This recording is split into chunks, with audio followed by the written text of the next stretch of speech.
The birth of my son. My wife had to have a C-section when our oldest was born, so she had some complications with the pregnancy when she had my son. One night she comes out of the back after dinner and says she's bleeding. Call the doctor, who said get to the hospital ASAP. Dropped everything and went. Dropped my wife with the nurses at the front of the hospital and parked the car. By the time I made it inside, they had 2 lines in her and were prepping for emergency surgery. I was able to walk with her to the door of the operating wing, but then they told me I couldn't come. Spent 3 hours pacing in the waiting room. When a nurse finally came out, they told me my wife died on the table twice. The complications caused her uterus to rupture during the C-section, and she lost 7 units of blood. They more or less had her stabilized after removing her uterus, and she was in the ICU recovery. Still couldn't see her. Asked about my son. He inhaled a mouthful of amniotic fluid on his way out, and was in the NICU under observation. A couple of more hours and they finally let me see my wife, because she was partially awake and screaming for me. She spent 2 days in ICU, 4 in trauma recovery, and 5 in inpatient while she stabilized. My son was okay after 4 days in NICU. Her doctor told us flat out the trauma her body went through was equal to being hit by a train. All in all, she had 9 units of whole blood, 8 units of plasma, and 5 units of platelets transfused before she finally stabilized. Saw the doctor last year, as a customer at my work. I walked over and gave her the biggest hug in the world, and thanked her again for giving me my wife back. I will never forget her, and will always be thankful for that amazing woman. While driving down the freeway with my friends, we were clipped by a car changing lanes. We were sent into a spin and ended up in the fast lane facing the wrong direction. I was in the back seat, and still remember the sight of the cars coming to a sudden brake to prevent us from being in a head-on crash. So this one's straight up weird, but it's true. I had gotten my very first apartment back in 2006. It was a 1-bedroom upstairs with a side entrance that had steps leading up to my door. You had to walk through 2 doors to access it, a private entrance if you will. Anyway, I was living alone for 6 months before my fiancé moved in, was working 2 jobs to maintain rent etc. Started noticing my door Tommy entrance would be left open despite being locked. The apartment also had a basement area carpeted that served as a laundry/storage room. About 3 months into living there, I kept hearing footsteps at night. I couldn't explain. I'd be woken up by the door creaking slowly etc. I thought I was just being paranoid until one night I looked out my window and saw a lady standing in the parking lot staring at my window. I thought nothing of it, like maybe she was looking for the person downstairs, or whatever. Well, long story short, my landlord never changed the locks or gave me an updated key. This woman was the prior resident. I woke up one night to grab a Gatorade to rehydrate, when out of fucking nowhere someone sprints past me from the kitchen, shoulder checks me, and bolts downstairs. Now I had no camera, no footage, so I didn't call the police, but I immediately called my landlord and demanded the locks get changed. I explained what happened, and he apologized profusely, and even sent me a $50 gas card and $100 off my rent next month. Locksmith came next morning whilst at work. Landlord left a note explaining this. Remember that side door downstairs I told you about that leads to a laundry room? I kept hearing sounds beneath me like closets opening or whatever. Well, that prior tenant, a 29-year-old woman, was actually living downstairs and had been sneaking into my apartment with her then working key every night, stealing my food or even sitting in my couch. Dead serious. I found this out because the landlord found her in a storage closet. She tried running past him, and he tackles her to the ground. She was the one who got spooked when I awoke suddenly and shoved me to conceal who she was. Scariest shit ever.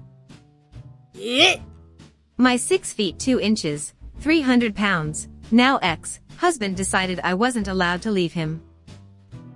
For reference, not that it matters, I am 5 feet 4 inches, 155 pounds. I'd been out with friends one night and too out of touch for his liking. I came home to ugly accusations and verbal abuse. Unfortunately, I decided in that moment that telling him I wanted a divorce, this had been building for months, was a good idea. As soon as I said divorce, he escalated. I still don't understand how, but I survived strangulation, smothering, dragging, and all kinds of other physical assault while our kids slept in the next room. Thankfully, my neighbors heard me screaming for help and called the police. He went to jail for 3 days and is still in deep legal shit. But as of last week, my divorce is over. Nearly a year of nasty legal battles and PTSD and panic attacks and single parenting, and I am free. 2020 has been one hellstorm after another, but it's also given me my freedom. Getting the phone call from my partner's best friend that he had been hit by a car. I lived on the other side of the country at the time, but luckily we had already planned a visit, and I was getting on a plane to go there in a few hours. His best friend was on the phone with him when he was hit, managed to figure out what had happened, and what hospital he would likely be taken to. Then he contacted me and picked me up at the airport, and took me to the hospital. I can't imagine what he heard on the phone, but I'm so glad he has such an amazing best friend. On a lighter note, because it was raining, his last words before being hit were "Oh shit, my umbrella." Walking in on my father strangling my mother in the living room, after violently raping her and beating her almost into unconsciousness. Both were naked, so that was especially pleasant. I was 14 and had been at my friend's, and they'd been divorced for several years. Apparently he was fucking her around on child support again, and he'd blackmailed her. He'd give her money, but only if she had sex with him. I ended up having to shoot him. Normally, when he was beating her, I could just go next door to my aunt's, and she could get him to stop, but I wasn't sure my mom would have been alive by the time I got the aunt over. Had it been one of the guns I was used to, I would have gotten him in the back as I'd intended, but the closest one. You didn't all have several guns just hanging around the house? No? Just my hillbilly family? Was an older gun I'd never used before, and I ended up shooting him the thigh. He didn't die, unfortunately, but not for lack of trying. I beat the daylights out of him with a broom. It was the closest thing I could grab, all right? Until my aunt, who heard the shot, stopped me. It sounds really shitty, but not shooting him again is probably one of my biggest regrets in life. That man he is dead now, thankfully, was a fucking monster. Who? I came home one night after hanging out at a friend's house a few years ago. After I was sitting in my house alone for a few minutes, I heard screaming and crying coming from the neighbors. Apparently, their teenage son heavily overdosed, and they found him dead on his bed with foam coming out of his mouth. The ambulance came, and he was pronounced dead at the scene. I didn't know my neighbors very well, but it was a pretty chilling experience. Backstory: me and my wife were living with her mother. I was 20, she was 19, and was pregnant with our daughter. Her mom had been using meth excessively, and began dumpster diving. Started out with her finding nice things, a 10-person tent in good condition, a $100 dollar bill, and even a diamond ring, that progressed to just bags of trash she would go through in the garage. She found some personal identity information, and that's where it began. She piled up multiple people's identities, and would go apply for credit at various stores, get approved, max it out, and go to the next store. After months of this, her and her accomplices were caught and charged with racketeering.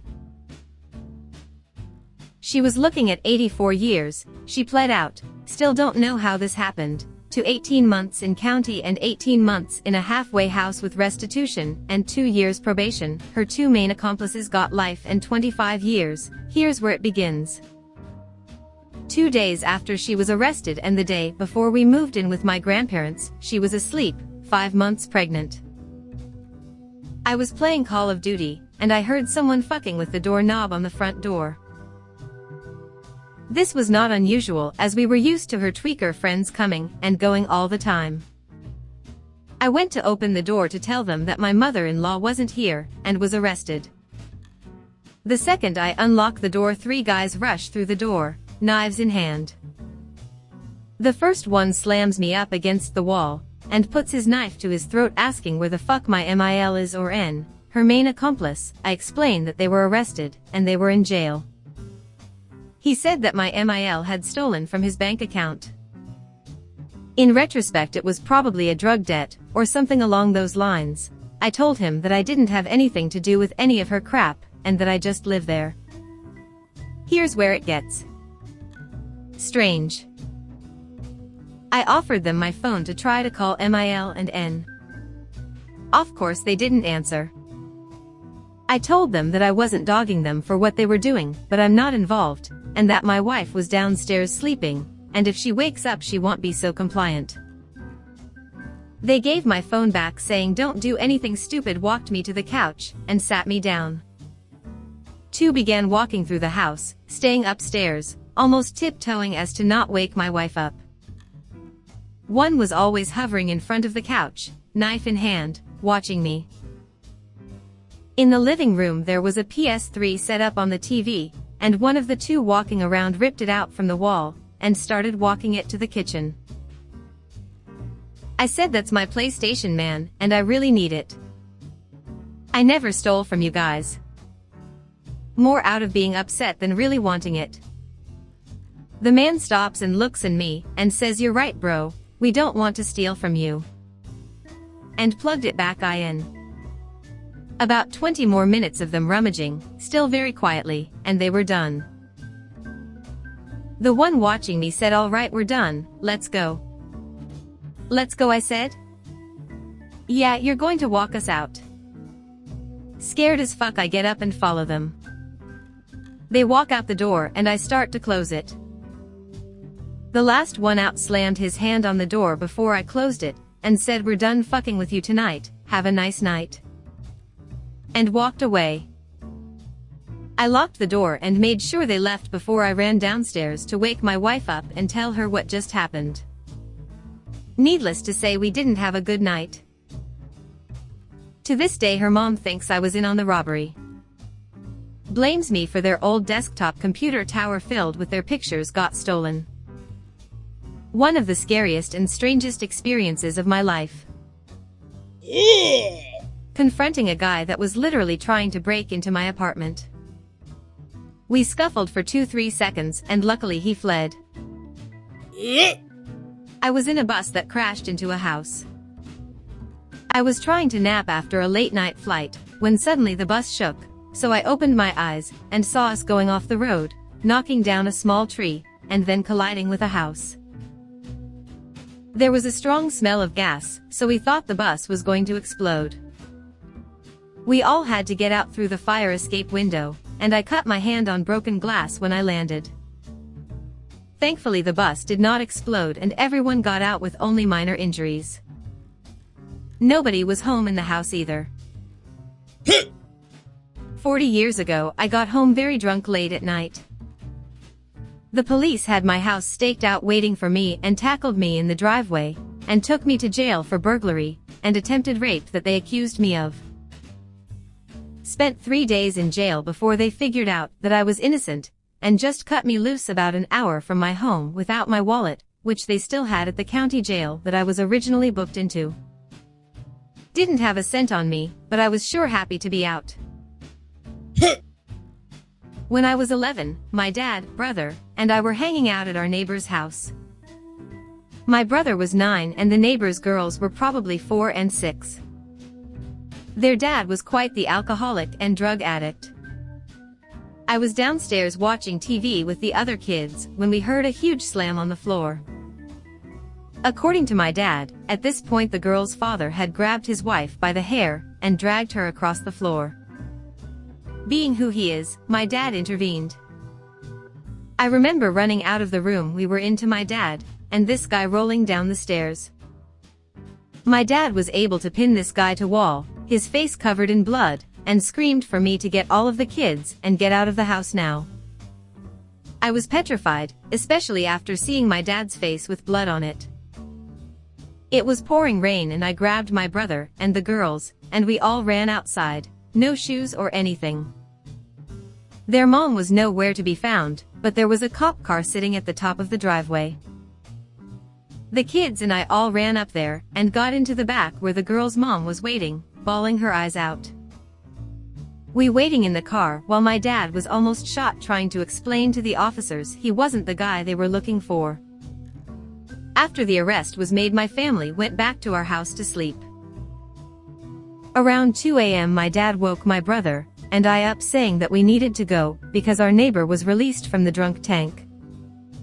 We all then jumped in the car and drove to my grandparents' house about 2 hours away. We moved after that, only going back to the house for our belongings. Not much compared to some of these other stories, but was a lot of 11-year-old me to handle. Saving a woman's life. I was walking past my building's pool on the way home from the parkade when a guy flagged me down and yelled, "I think she's drowning." I remember very little of what happened next, but I pieced together that I ran like fucking hell to get there, jumped in fully clothed, phone in pocket, grabbed her from the front. Hot tip: don't grab a drowning person from the front, they will climb you, and got her out of the pool. I was in no danger, but after the crisis was over, fear washed over me like I could not believe. I cried in the shower for an hour until I finally calmed down. I would do it again in a heartbeat. As a kid, I made a makeshift zip line between 2 trees in my yard with some rope and an old shirt. I went to go across it just after the sun set one summer night, and my shirt was caught on a broken-off branch from behind and started choking me. I thought I was as good as dead because I couldn't yell very loud due to being choked. I held on to the zip-line shirt for dear life when I saw one of my older brother's friends walking down the sidewalk. He saw me hanging and got my shirt off the branch. I'm a teacher and one of our students shot himself in the bathroom. It was an extremely intense week or two. My now deceased father pointed a gun at me when I was a teen, and we were arguing. It was about a dog that kept getting out. Anytime someone got close, he would run even faster. When we finally got him, my dad pulled his pistol and pointed it at the dog, yelling about how if it doesn't behave he would just shoot it. I challenged him and he pointed the gun at me. It was the longest moment in my life. On the bright side, as a 120-pound woman, I've never been more scared of any man than him. When I think of the scariest event, a lot of things come to mind, but one of the things that scares me to this day was, I think I was in 1st grade, and I was walking home. My family and I lived in an apartment, so my bus would drop us off, and we'd have to walk to our apartments from there. So I had gone into the building from the most convenient door, and I climbed the stairs to the 2nd floor, my floor. I had to cross to the other side, but as I was doing that, the door opened to this old man. Out of nowhere he started talking to me, asking me if I liked fries, and asking me if I wanted to come inside his apartment to have some. Thankfully I was wary of strangers, and I just told him I had to get home. When I told my mom, she started crying and hugging me. I never realized just what could have happened that day until years later. My top 3, I saw a lady get hit by a train, including the aftermath. Both my dad and brother were supposed to be at WTC on September 11th, but due to the crazy intervention of fate, both were not. Only my family and I didn't know this and thought they were both there. Someone tried to break into my house at 3:30 a.m. after my husband left for work. I had a newborn and a 1-year-old. I had a knife in my hand, was ready to fight him, but the cops got to my house before he got in. There were actually 2 other guys in my yard, hiding. All 3 were arrested on my front lawn. Running over a dead body in the highway.